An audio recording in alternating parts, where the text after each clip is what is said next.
बिस्मिल्लाहिर्रहमानिर्रहीम।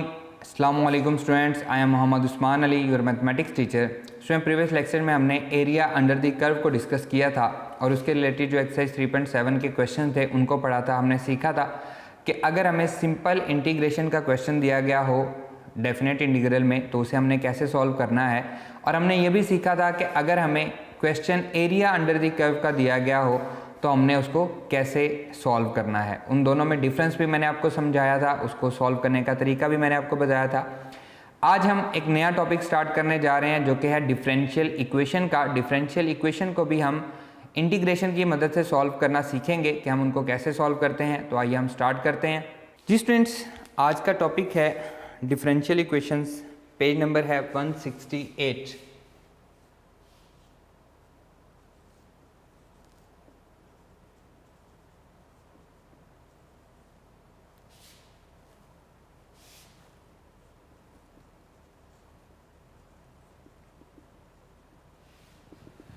Differential equation की definition लिखी हुई है, an equation containing at least one derivative of a dependent variable with respect to an independent variable such as y dy over D X plus 2x is equals to 0।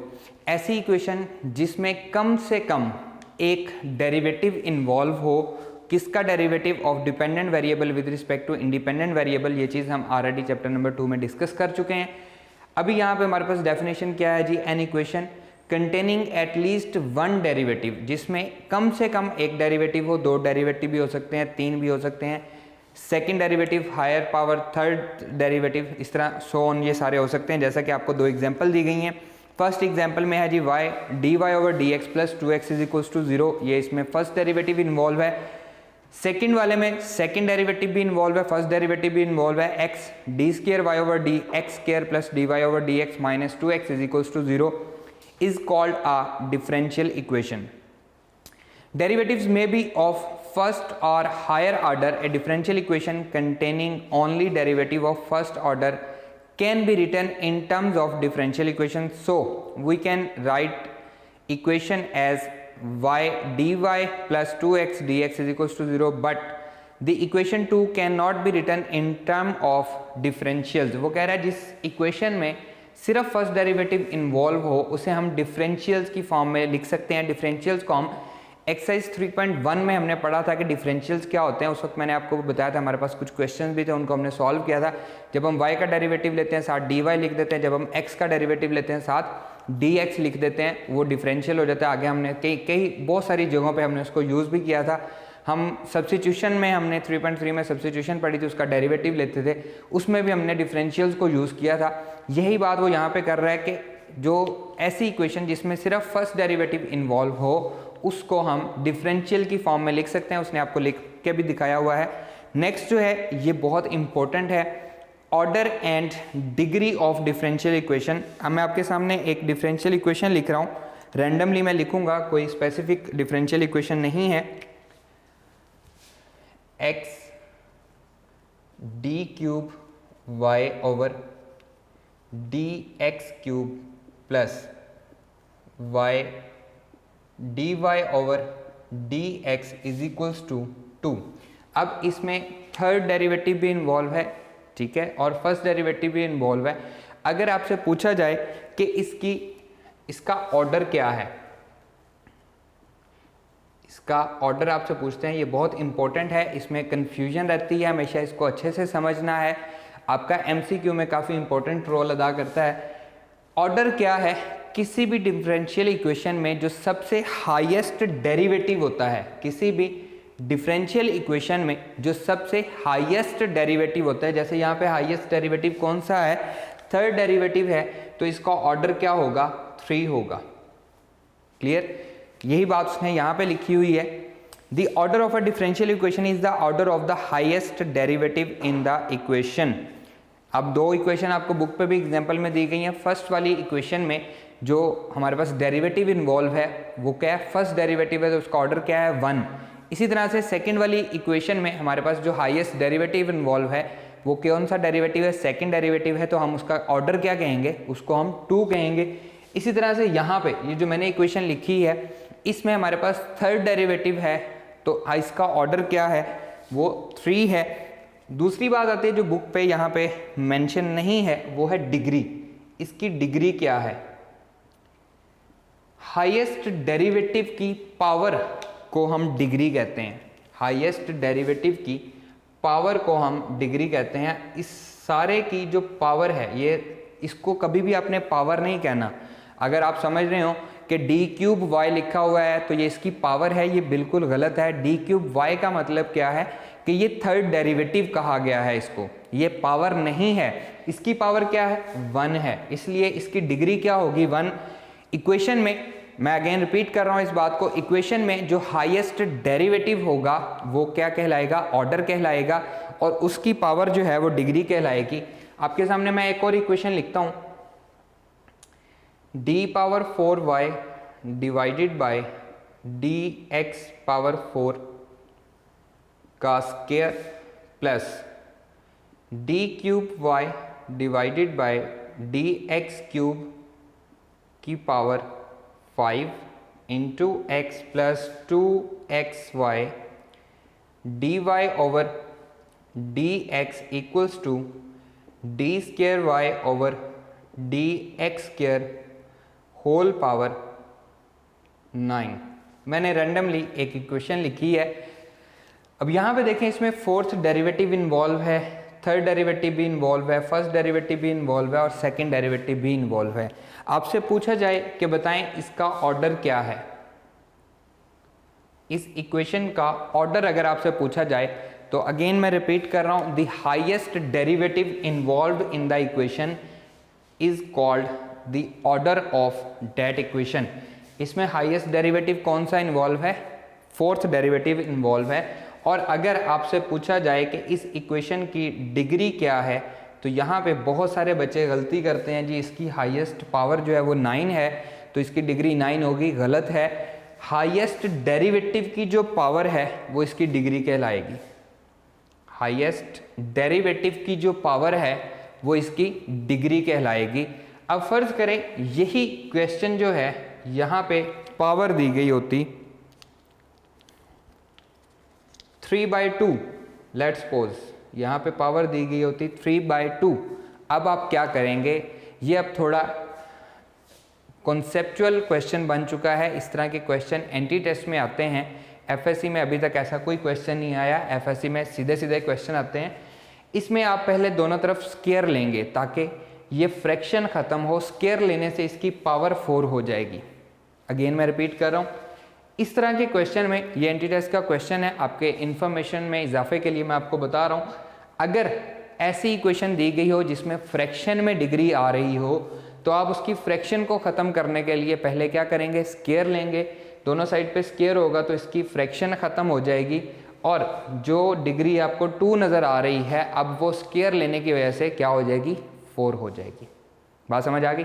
लेकिन ये question आपके course का हिस्सा नहीं है, इसलिए मैं इसको इग्नोर कर रहा हूँ, यहाँ पे आपको नहीं लिख के दे रहा। अभी सिर्फ आपका कंसर्न जो है वो यहीं तक है। आपको ऑर्डर भी समझ में आ गया, आपको डिग्री भी समझ में आ गई, आपको डिफरेंशियल इक्वेशन की डेफिनेशन भी आपने समझ ली। अब हम मूव करते हैं सॉल्यूशन ऑफ डिफरेंशियल इक्वेशन पे। सॉल्यूशन ऑफ डिफरेंशियल इक्वेशन हम कैसे करेंगे? अगर हमें कोई भी डिफरेंशियल इक्वेशन दी गई है, इसे हम कहते हैं सेपरेबल मेथड से हम इसको सॉल्व करते हैं। इस मेथड का नाम होता है सेपरेबल मेथड, हम इसको कहते हैं। ये जो सॉल्यूशन दिया गया है इससे मैं सॉल्व नहीं कर रहा, आपके बुक में सेपरेबल मेथड को डिस्कस नहीं किया गया, कहीं पे जिक्र नहीं है इसका सेपरेबल मेथड का हेडिंग के साथ, लेकिन इसका जो सॉल्यूशन है वो हर जगह पे आपको सेपरेबल मेथड से सॉल्व हुआ नज़र आएगा। पेज नंबर 172 पे इनिशियल कंडीशंस हैं, लेकिन इनको हम बाद में डिस्कस करेंगे। उससे पहले बिल्कुल सिंपल सी एग्जांपल्स दी गई हैं, उनको हम डिस्कस करते हैं। और यहाँ पे उसने जिक्र किया हुआ है particular solution and general solution का, इसको भी हम बाद में डिस्कस करेंगे। सबसे पहले हम सीखते हैं कि इसका सॉल्यूशन हम कैसे करते हैं। जैसे y dy over D X plus 2x is equals to 0 example दी गई है, मैं इसी को सॉल्व करना आपको सिखाता हूँ। y dy over D X plus 2x is equals to 0। Clear? ये आपको क्वेश्चन दी गई है। सेपरेबल मेथड क्या है?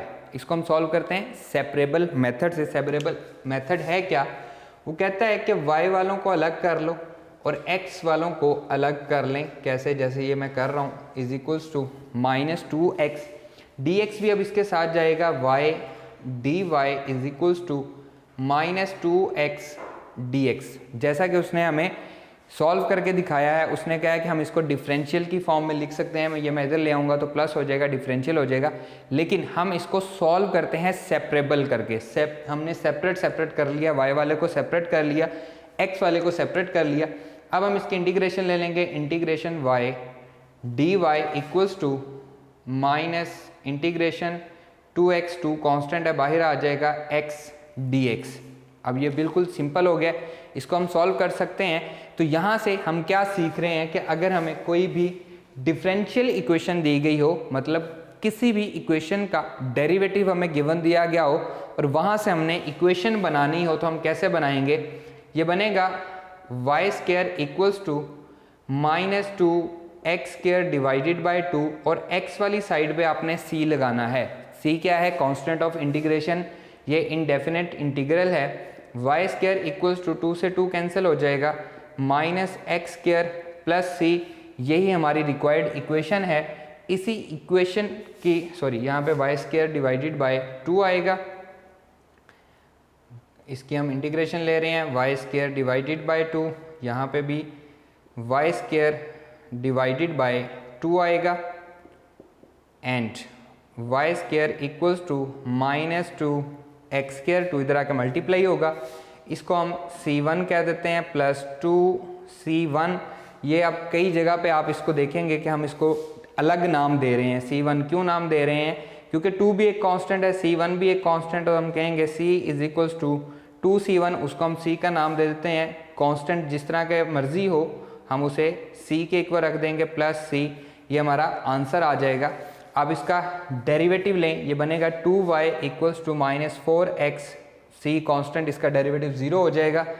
तो dy के साथ क्या आएगा? dy ओवर dx, 2 से डिवाइड करेंगे तो हमारे पास सेम टू सेम यही वाली इक्वेशन बन जाएगी, यही वाली डिफरेंशियल इक्वेशन बन जाएगी।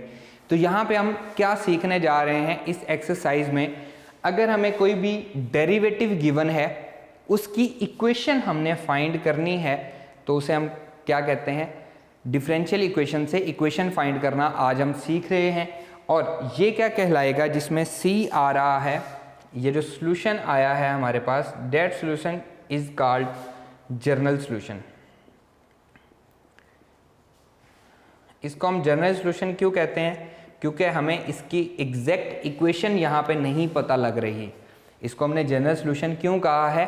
क्योंकि इसकी एग्जैक्ट हमें नहीं पता। अब c अगर 1 हो तो एक इक्वेशन बनती है, c अगर 2 हो तो एक नई इक्वेशन बन जाती है, c अगर 3 हो तो एक और इक्वेशन बन जाती है। इसी तरह से जनरल सॉल्यूशन का मतलब क्या है? इन्फिनिट मैनी सॉल्यूशंस हैं यहाँ पे। जनरल सॉल्यूशन का मतलब क्या है? c की वजह से, कांस्टेंट ऑफ इंटीग्रेशन की वजह से इन्फिनिट मैनी सॉल्यूशन एग्जिस्ट कर रहे हैं।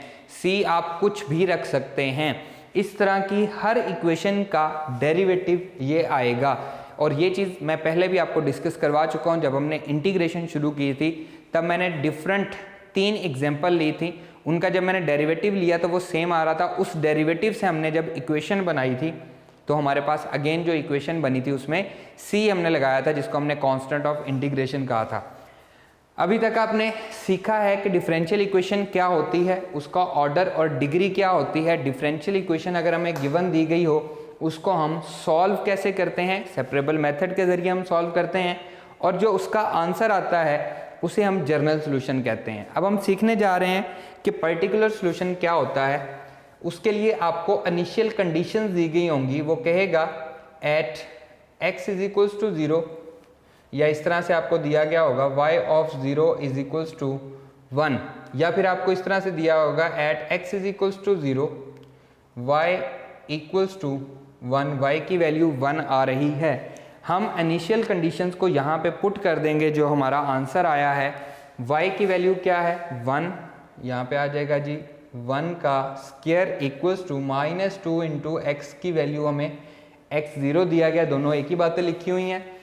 प्लस सी, तो यहाँ से हमारे पास सी का आंसर आएगा, ये 0 हो जाएगा, इज इक्वल्स टू सी। सी की वैल्यू अब हमें पता लग गई। यहाँ पे हमें सी की वैल्यू पता नहीं है, यहाँ पे अब हमें, अगर हमें इनिशियल कंडीशंस दी गई हों तो हमें सी की वैल्यू पता लग गई, वो हम इसमें पुट कर देंगे तो हमारा आंसर बनेगा Y square equals to minus 2x square plus 1। अब ये हमारे पास कहलाएगा पर्टिकुलर सॉल्यूशन। अब इसके इन्फिनिट मैनी सॉल्यूशन नहीं है, बल्कि ये सिर्फ एक सॉल्यूशन है, इसे हम क्या कहेंगे, पर्टिकुलर सॉल्यूशन। हमने यहाँ पे ये भी सीखा कि जनरल सॉल्यूशन क्या होता है और पर्टिकुलर सॉल्यूशन क्या होता है, इनिशियल कंडीशंस क्या होती हैं। अब हम आते हैं अपने, मूव करते हैं पेज नंबर 162 पे। आपको एक पैराग्राफ मिलेगा जहाँ पे लिखा हुआ है y is equals to ax square plus 4 for a is equals to -1, 1। नज़र आ गया होगा सबको। All solution obtained by putting different values are called particular solutions. Different values को पुट करने के बाद, y और x की डिफरेंट वैल्यूज़ को पुट करने के बाद जो आंसर आता है उसे हम क्या कहते हैं, पर्टिकुलर सॉल्यूशन। वेरी गुड, उसे हम पर्टिकुलर सॉल्यूशन कहते हैं। while the solution itself is called the general solution, while the solution itself is called the general solution। इसमें c की डिफरेंट वैल्यूज़ के लिए एक नया सॉल्यूशन आ जाएगा। अगर सिर्फ जनरल सॉल्यूशन हमें दिया गया है, इनिशियल वैल्यू कंडीशंस हमें नहीं दी गई, जो कि आगे बहुत सारे क्वेश्चंस में नहीं दी गई हुई, सिर्फ कुछ क्वेश्चंस हैं जिनमें इनिशियल वैल्यू कंडीशंस दी गई हैं, हम उनके क्या फाइंड कर रहे होंगे, जनरल सॉल्यूशन फाइंड कर रहे होंगे। अब आपको जनरल सॉल्यूशन और पर्टिकुलर सॉल्यूशन में डिफरेंस समझ आ गया है। नेक्स्ट पेज पे, पेज नंबर है जी 172 पे, आपको इनिशियल कंडीशंस डिस्कस की गई हैं। Differential equations occur in numerous particular practical problem concerning to physical, biological and social science etcetera वगैरह, उसने उसके यूजेस बताए हुए हैं। The arbitrary constants involving the solution of different equations can be determined by the given conditions. Such conditions are called initial value conditions. C की value वो कह रहा है कि हम फाइंड कर सकते हैं, अगर हमें कुछ इनिशियल कंडीशंस दी गई हों तो हम उनकी मदद से C की वैल्यू फाइंड कर सकते हैं। उन इनिशियल वैल्यूज़ को हम क्या कहते हैं, इनिशियल वैल्यू कंडीशंस कहते हैं। Clear students? The general solution of different equation in variable separable form contains only one variable. Here we shall consider those differential equation which have only one initial value condition. हम यहाँ पे जो solve करेंगे, आगे उसने example भी दी गई है, उसमें उसने कहा है कि हम ऐसी कंडीशन लेंगे जिसमें सिर्फ वन इनिशियल वैल्यू कंडीशन दी गई हो, बाकी जो इससे हायर हैं वो आपके कोर्स का हिस्सा नहीं है। क्लियर है बेटा, ये बातें आपको समझ आ गई। मैं अगेन रिपीट कर रहा हूँ, अभी तक हमने क्या सीखा है, हमने सीखा है कि डिफरेंशियल इक्वेशंस क्या होती हैं, डिफरेंशियल इक्वेशन का ऑर्डर क्या होता है, डिफरेंशियल इक्वेशन की डिग्री क्या होती है, डिफरेंशियल इक्वेशन को हम सॉल्व कैसे करते हैं, सॉल्व करने के बाद जो आंसर आता है उसे हम क्या कहते हैं, उसमें जो वैल्यूज़ पुट होती हैं उन वैल्यूज़ को हम क्या कहते हैं, और वैल्यूज़ पुट होने के बाद जो आंसर आता है उसे हम क्या कहते हैं।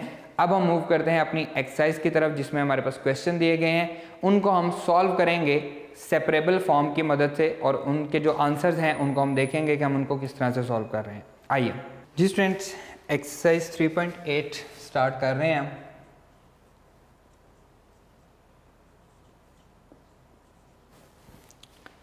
Check that each of the following equations written against the differential equation is its solution. हमने चेक ये करना है कि जो सामने इक्वेशन दी गई है वो डिफरेंशियल इक्वेशन का सॉल्यूशन है या नहीं है। कुछ ऑथर्स दोनों को चेक कर लेते हैं, जो इक्वेशन दी गई है उसका डेरिवेटिव ले लेते हैं, आपका अगर आंसर आ जाता है जो पहले वाली इक्वेशन है तो वो आ जाता है, लेकिन हम क्योंकि इंटीग्रेशन में है तो हम क्या करेंगे, हम इंटीग्रेशन की मदद से ही इसको सॉल्व करेंगे।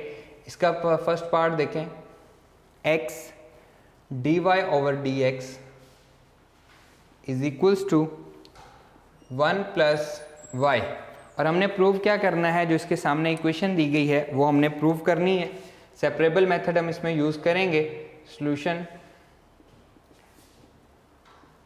x dy over D X equals to 1 plus Y D X उधर चला जाएगा, X D Y equals to 1 plus Y into D X and 1 over Y 1 over 1 plus Y हम इधर ले आते हैं, इसके साथ आ जाएगा डी वाई एंड एक्स उधर चला जाएगा 1 ओवर एक्स, इसके साथ क्या आ जाएगा डी एक्स। सेपरेबल का मतलब क्या है, y वाले को सेपरेट करना है और x वाले को सेपरेट करना है, तो x इधर आके डिवाइड हो गया, 1 प्लस वाई उधर जाके डिवाइड हो गया। अब दोनों साइड पे हम इंटीग्रेशन अप्लाई कर लेते हैं, 1 over 1 plus Y D Y equals to integration 1 over X D X, इसको मैं लिख सकता हूँ 1 plus Y whole power -1 into D Y equals to integration x power -1 into D X. Power के नीचे जो है 1 प्लस वाई उसका डेरिवेटिव क्या होगा विद रिस्पेक्ट टू वाई 1 ही होगा, साथ गिवन दिया गया है। तो हम क्या करेंगे, इसका आंसर आएगा log natural 1 plus Y equals to, इसका आंसर आएगा log natural x plus C. C किस साइड पे लगेगा, जिस साइड पे x वाले का आंसर आ रहा है उधर हमारा c लगेगा। अब लॉग की फॉर्म में आंसर नहीं लिखना आपने, इसमें बहुत सारी इक्वेशंस आएंगी, उनमें हमने लॉग की फॉर्म में आंसर नहीं लिखना। इसके लिए हम क्या करेंगे, टेक एक्सपोनेंशियल, टेक एक्सपोनेंशियल, हम एक्सपोनेंशियल ले लेंगे तो क्या बनेगा e power log natural 1 plus Y equal to e power log natural x plus C. Clear. हमें पता है कि एक्सपोनेंशियल और लॉग आपस में एंटी होते हैं, तो ये बनेगा 1 plus Y equals to E power log natural x, directly नहीं मैं कैंसिल कर सकता, into E power c। Base same हो तो पावर्स ऐड होती हैं, इस चीज़ को हम बार बार डिस्कस कर चुके हैं। ई पावर c एक कांस्टेंट है, ई भी हमारे पास ऑयलर कांस्टेंट है, इसकी जब पावर होगी कांस्टेंट तो आंसर भी क्या आएगा, कांस्टेंट ही आएगा। तो हम लिख लेते हैं E power c equals to some c, किसी c के इक्वल है 1 प्लस वाई किसी और कांस्टेंट जो भी इसका आंसर आ रहा होगा, यहाँ पे लॉग और एक्सपोनेंशियल आपस में कैंसिल हो जाएंगे, x इंटू सी आंसर आएगा और y is equals to X C -1। तो अगर हम देखें तो यही हमें रिक्वायर्ड इक्वेशन थी जो कि आपको दी गई है, साथ उसने लिखा हुआ है कि यही हमने प्रूव करनी थी, यही हमारा रिक्वायर्ड आंसर भी है। क्लियर। मैं रिपीट कर देता हूँ, हमने इसको सॉल्व कैसे किया है, हमने इसको सेपरेबल फॉर्म से सॉल्व किया है, इक्वेशन ली है। आप ये जो इक्वेशन प्रूव करने वाली है इसको लेके इसका डेरिवेटिव लें, उससे भी आप इसको सॉल्व कर सकते हैं, डेरिवेटिव लेके बता दें। लेकिन क्योंकि ये इंटीग्रेशन का चैप्टर है इसलिए हमने इसको इंटीग्रेशन की मदद से सॉल्व किया है। हमारे पास जो इक्वेशन थी उसको हमने सेपरेट किया है, y वाले को सेपरेट, x वाले को सेपरेट, बिल्कुल सिंपल सा फॉर्म था। इसका हमने क्या ले लिया, इंटीग्रेशन ले ली। आंसर लॉग में नहीं आना चाहिए इसलिए हमने क्या लिया, एक्सपोनेंशियल ले लिया और उसको हमने सॉल्व कर लिया। यहाँ से ये नई चीज़ है आपके लिए जो मैंने आपको पहले नहीं पढ़ाई हुई। तो यहाँ पे इसको हमने सेपरेट किया, e पावर c, ये भी एक कांस्टेंट है, इसका आंसर जब आएगा e पावर 1, जैसे e पावर 2, e पावर 3, कुछ ना कुछ तो आंसर आएगा, कांस्टेंट ही आंसर आएगा।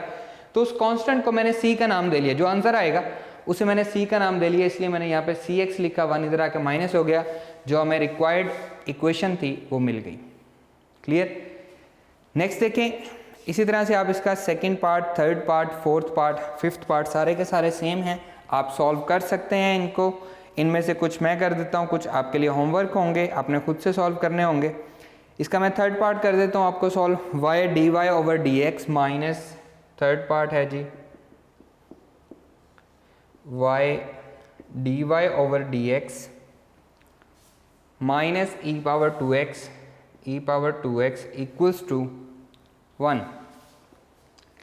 इसे भी हम सेपरेबल फॉर्म की मदद से सॉल्व करेंगे, सेपरेबल मेथड से सॉल्व करेंगे। Solution y dy over dx minus e power 2x equals to 1। पहले हम इसको इधर लेके आएंगे, y dy over dx equals to 1 plus e power 2x, इधर आके ये क्या हो गया प्लस, अब dx इधर आके मल्टीप्लाई होगा, y dy equals to 1 plus e power 2x, दोनों के साथ क्या मल्टीप्लाई होगा dx। इंटीग्रेशन ले लेते हैं, y क्योंकि सेपरेट हो चुके हैं, y वाले अलग हो गए हैं, x वाले अलग हो गए हैं, dy equals to integration of 1 plus e power 2x into D X, इन दोनों पे अलग अलग इंटीग्रेशन अप्लाई हो जाएगी।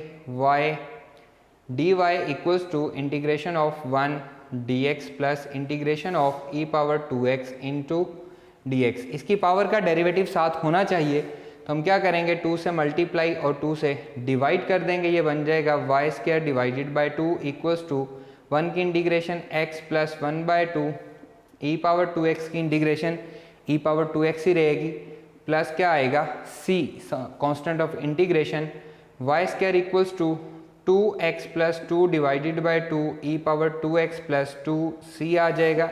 और यहाँ पे साथ मेंशन करेंगे 2c भी एक कांस्टेंट है, हम इसको c1 कह देते हैं। इसी तरह से आप यहाँ पे भी कर सकते हैं कि यहाँ पे जो आंसर आया है इसको c1 कर दें, इसको भी आप c1 कर दें, इसको c1 कर दें, इसको c1 कर दें और दूसरे वाले को c का नाम दे दें। ये ज़्यादा आसान हो जाता है। तो यहाँ पे मैं क्या कर रहा हूँ, 2c1 इक्वल्स टू c कर रहा हूँ, Y square equals to 2x plus E power 2x plus C. Book पे देखें सामने इक्वेशन दी गई है, e power 2x plus 2x plus C, यही हमें प्रूव करनी थी और हम इसको प्रूव कर चुके हैं। क्लियर, बहुत इजी क्वेश्चन हैं। आइए नेक्स्ट पार्ट पर मूव करते हैं।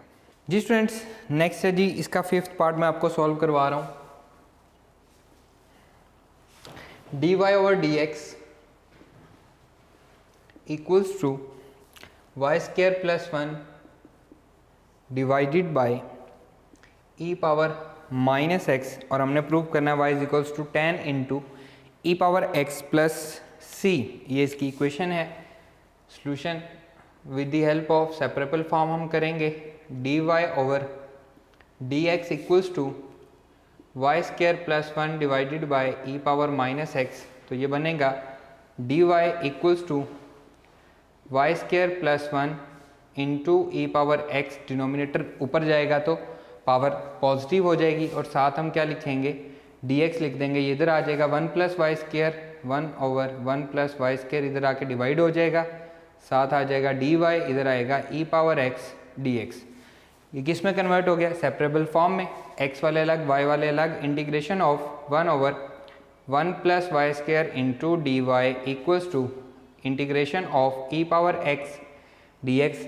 1 over 1 plus X square, tan inverse X का डेरिवेटिव होता है, तो 1 over 1 plus Y square tan inverse Y का डेरिवेटिव होगा, ई पावर एक्स का इंटीग्रेशन ई पावर एक्स ही रहेगी, प्लस सी हो जाएगा, 10 इधर आ जाएगा। So Y is equals to 10 into E power X plus C, और यही हमें इक्वेशन देखे सामने उसने कहा है कि हमें ये प्रूव करना है। जो सामने इक्वेशन दी गई है वो उसका आंसर है, तो देखें ये वही वाली इक्वेशन आ रही है। सो हमारा रिक्वायर्ड आंसर आ गया। क्वेश्चन नंबर 2 से लेकर क्वेश्चन नंबर 19, 20, 21, 22, 23, इसमें जो 19, 20, 21, 22, 23 हैं, इनमें इनिशियल वैल्यू कंडीशंस दी गई हैं, बाकियों में नहीं दी गई। 18 तक हमारे पास इनिशियल वैल्यू कंडीशंस नहीं है। सेपरेबल फॉर्म से हम इसको सॉल्व करेंगे। उसने सिंपली ये कहा है, solve the following differential equation. Question number 2 बहुत ही आसान है, 3 इजी है, 4 मैं कर देता हूँ, dy over dx। Question number 4 जो मैं छोड़ रहा हूँ वो आपके लिए होमवर्क है। dy over dx equals to 1 minus X divided by y। Separable form से हम इसको सॉल्व करेंगे। dy over dx equals to 1 minus X over y। dy is equals to 1 minus X over y into dx। y इधर आ जाएगा, ये बनेगा y dy equals to 1 minus X into dx। Integration ले लेंगे, integration y dy equals to integration of 1 minus x dx, that is equals to integration of y। दोनों पे अलग अलग इंटीग्रेशन अप्लाई हो जाएगी। Integration of 1 dx minus integration of x dx, ये बन जाएगा Y square divided by 2 equals to 1 की integration x minus X square divided by 2 plus c1 कर देते हैं, 2 ने इधर आके मल्टीप्लाई होना है। ये बनेगा Y square equals to X minus X square divided by 2, 2 इधर आके मल्टीप्लाई हो रहा है तो ये आ जाएगा minus 2x square divided by 2 plus 2c1। So Y square equals to 2x minus X square, 2 से 2 कैंसिल हो जाएगा, प्लस c, और यहाँ पे साथ हम मेंशन कर देंगे 2c1 भी एक कांस्टेंट है, उसको हमने c के इक्वल रख दिया है। इसमें बुक में हम इसका आंसर चेक कर लेते हैं। एक्सरसाइज 3.8 क्वेश्चन नंबर 4 हमने सॉल्व किया है। क्वेश्चन नंबर 4 का answer Y square is equals to 2x minus X square, उन दोनों में से x कॉमन लिया हुआ है बुक पे, बुक ने इसका आंसर किया हुआ है जी Y square equals to X common है 2 माइनस एक्स प्लस सी, और अकॉर्डिंग टू बुक यही हमारा आंसर है।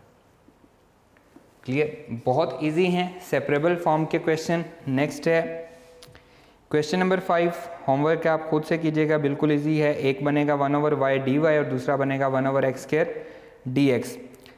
क्वेश्चन नंबर 6 कर देता हूँ, sine y cosecant x।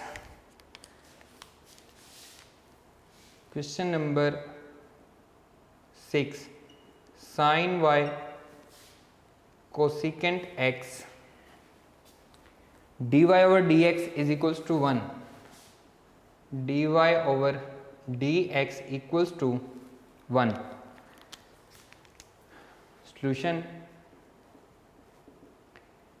Sign y cosecant x dy over dx equals to 1, sine y is equals to 1 over cosecant x इधर आके divide हो जाएगा, x वाला आ गया और dx इधर आके मल्टीप्लाई हो जाएगा, और इसके साथ क्या आएगा, ये dy रह जाएगा इक्वल्स टू dy, y वाले के साथ रह गया, कोसिकेंट 1 के नीचे डिवाइड हो गया और dx इधर आके मल्टीप्लाई हो गया। Integration sine y dy equals to cosecant 1 over cosecant किसके इक्वल होगा, ये हमारे पास साइन के इक्वल हो जाएगा। Integration of sine x dx।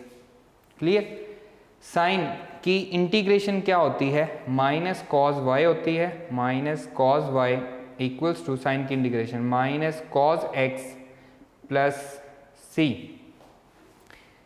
Clear, इसमें अगर हम माइनस कॉमन ले लें तो ये क्या बनेगा, minus cos y equals to minus into cos x minus c1, क्योंकि ये प्लस है, माइनस माइनस कैंसिल हो जाएगा, cos y equals to cos x plus, या एक स्टेप में और कर देता हूँ, माइनस c1, और इसको हम लिख सकते हैं cos y equals to cos x plus c, और यहाँ पे हम लिख देंगे कि माइनस c1 इक्वल है c के, क्योंकि ये कांस्टेंट है, इनको हम अपनी मर्ज़ी से नाम दे सकते हैं। ये कांस्टेंट ऑफ इंटीग्रेशन है, एग्जैक्ट वैल्यू तो है नहीं जिसको हम कहें कि हम इसको चेंज नहीं कर सकते। 3.8 cos y equals to cos x plus c, question number 6 का आंसर यही है, सेम टू सेम। तो यहाँ पे हम लिखेंगे कि यही हमारा रिक्वायर्ड आंसर भी है। क्लियर स्टूडेंट्स, बहुत इजी क्वेश्चन है। आइए हम नेक्स्ट पे मूव करते हैं जी स्टूडेंट। नेक्स्ट क्वेश्चन नंबर 7 देखें। Question number 7, x dy plus y into x minus 1 dx is equals to 0।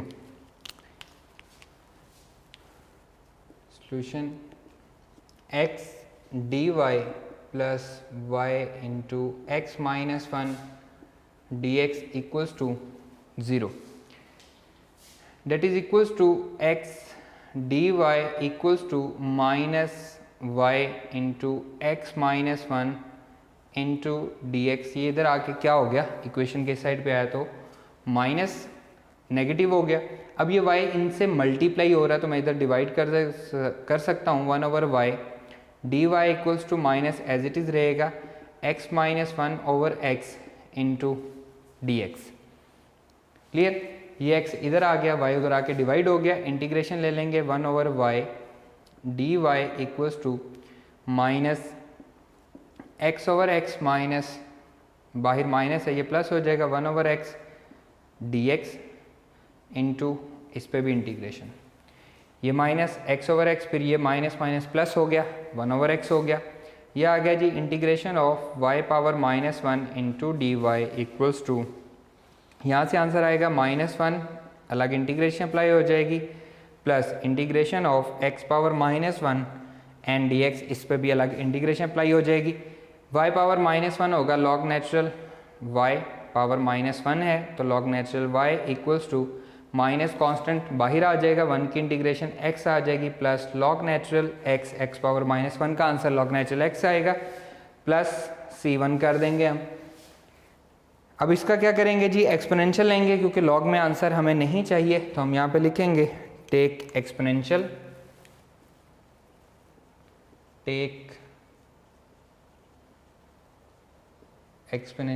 Exponential लेंगे तो ये आएगा e power log natural y equals to e power -x plus log natural x plus c1। अब क्या है जी, ये property है, base same हो तो पावर्स ऐड होती हैं, ये दोनों लॉग और e आपस में कैंसिल हो जाएंगे, y is equals to e power -x multiply by e power log natural x multiply by e power c1। Base same थी, पावर ऐड हो जाएंगी, ऐड हुई पावर को हम अलग अलग लिख सकते हैं, एंड e पावर c1 एक कांस्टेंट होगा, इसको हम c कहेंगे, y is equals to e power -x, ये एज इट इज़ रहेगा, e और log कैंसिल हो जाएंगे, x बचेगा इंटू c, तो यहाँ पे हम लिखेंगे y is equals to x c x e power -x या e पावर x डिवीजन में लिख देंगे। और अकॉर्डिंग टू बुक इसका आंसर हम चेक कर लेते हैं कि कहाँ तक इसने आंसर किया हुआ है। यह है जी क्वेश्चन नंबर 7, उसने माइनस इसको डिवीजन में नहीं लेके गया, इसको उसने ऐसे ही लिखा हुआ है सी एक्स ई पावर -1, और अकॉर्डिंग टू बुक यही हमारा आंसर भी है। क्लियर स्टूडेंट्स, बहुत इजी क्वेश्चंस हैं आपके लिए। क्वेश्चन नंबर 7 तक होमवर्क हैं, आगे भी वही हैं, लेकिन नेक्स्ट लेक्चर में इंशाल्लाह मैं आपको और क्वेश्चंस भी करवाऊंगा। आज के लेक्चर में सिर्फ इतना ही। आपके लिए आज का होमवर्क जो है एक्सरसाइज 3.8 क्वेश्चन नंबर 7 तक जो पार्ट रह गए हैं वो आप सॉल्व करेंगे, और इसके साथ साथ इसकी एग्जाम्पल को भी आप सॉल्व करेंगे। इंशाल्लाह नेक्स्ट लेक्चर में आपसे मुलाकात होगी। अल्लाह हाफिज़।